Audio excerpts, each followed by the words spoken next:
ज्या लोकांनी आमच्या पाठीशी राहण्याचा प्रयत्न केला तेवढ्यांच्या बळावर आंदोलन केली आहे मी खरी, पण आंदोलन हे ताकदीचं आंदोलन आम्ही करू शकलो नाही.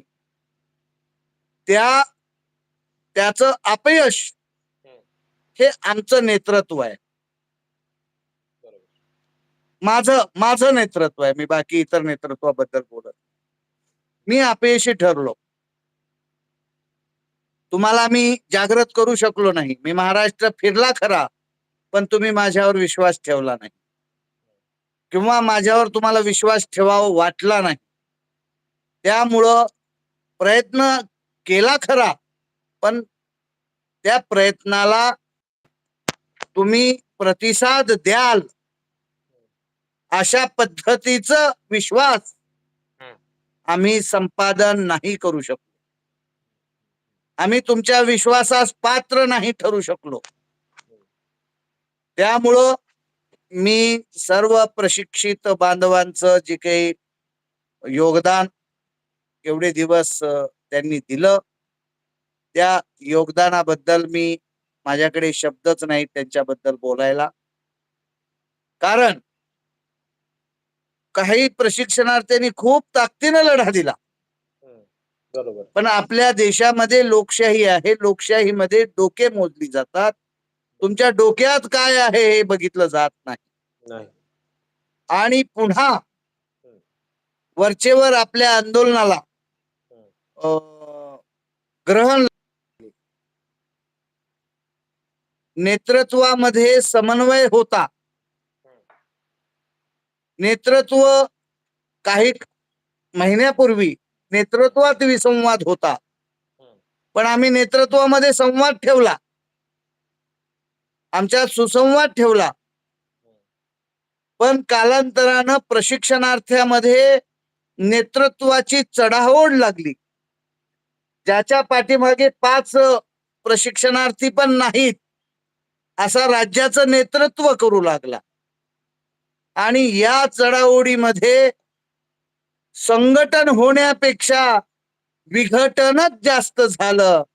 हे चित्र मी 5 तारखेच्या आंदोलनाला मी पाहिलं. काही लोकांनी आमचं बॅनर काढलं सर, म्हणे काहीतरी ही मागणीच बरोबर नाही किंवा काय. आम्ही येण्याच्या आधी बॅनरच लंपास.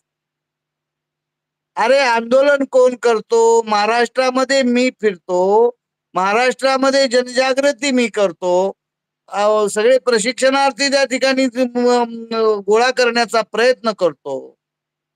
आणि ऋषी पवार नामक रायगडचा प्रशिक्षणार्थी आम्ही तिथं पोहोचण्याच्या अगोदरच बॅनर काढून घेऊन जातो.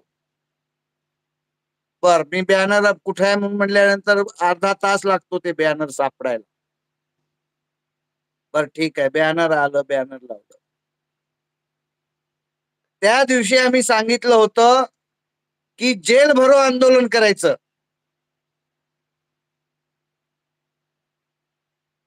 आम्हाला एकतर रोजगार द्या, नाहीतर आम्हाला जेलमध्ये टाका. या भूमिकेवर आम्ही संध्याकाळी 7 वाजेपर्यंत ठाम होतो. आणि शेवटी प्रशासनानं आम्हाला जेलमध्ये टाकण्यासाठी आम्हाला ताब्यात घेतलं खरं, पण प्रशासनाची किंवा शासनाची हिम्मत झाली नाही आम्हाला जेलमध्ये टाकण्याची. जेलमध्ये टाकलं असतं तर आम्ही तेवढे 200-150 लोकच आंदोलन आम्ही अधिक तीव्र केलं असतं.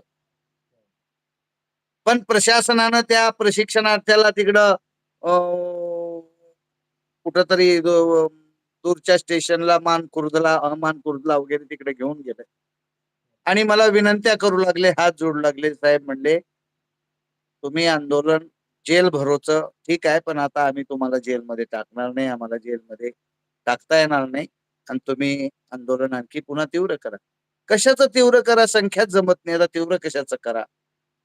मग ते गेलेले प्रशिक्षणार्थी इकडं आम्ही बोलवले. पुन्हा नंतर तिकडून आम्ही त्या ह्याच्याकडे गेलो. काय तुमचं नाव? आपलं भरत शेठ गोगावले